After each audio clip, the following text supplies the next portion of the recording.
ওমা তাড়াতাড়ি ভাত দাও। হ্যাঁ হ্যাঁ দিচ্ছি। দেখো প্রত্যেকদিনের মতো গরম গরম ভাত দিয়ে দিলাম গরম গরম ভাতে পেঁপে সেদ্ধ দিয়ে দিলাম, সাথে দিয়ে দিলাম শাক ভাজা, সাথে দিয়ে দিলাম আলু ব্রোকলি তরকারি। খেতে তো খুব ভালোবাসিস, এখন নতুন নতুন ব্রোকলি তো খেতেও ভালো লাগে। দিয়ে দিলাম নারকেল চিংড়ি,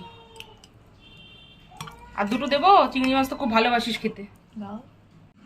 সাথে দিয়ে দিলাম খয়রা ইলিশের ঝোল।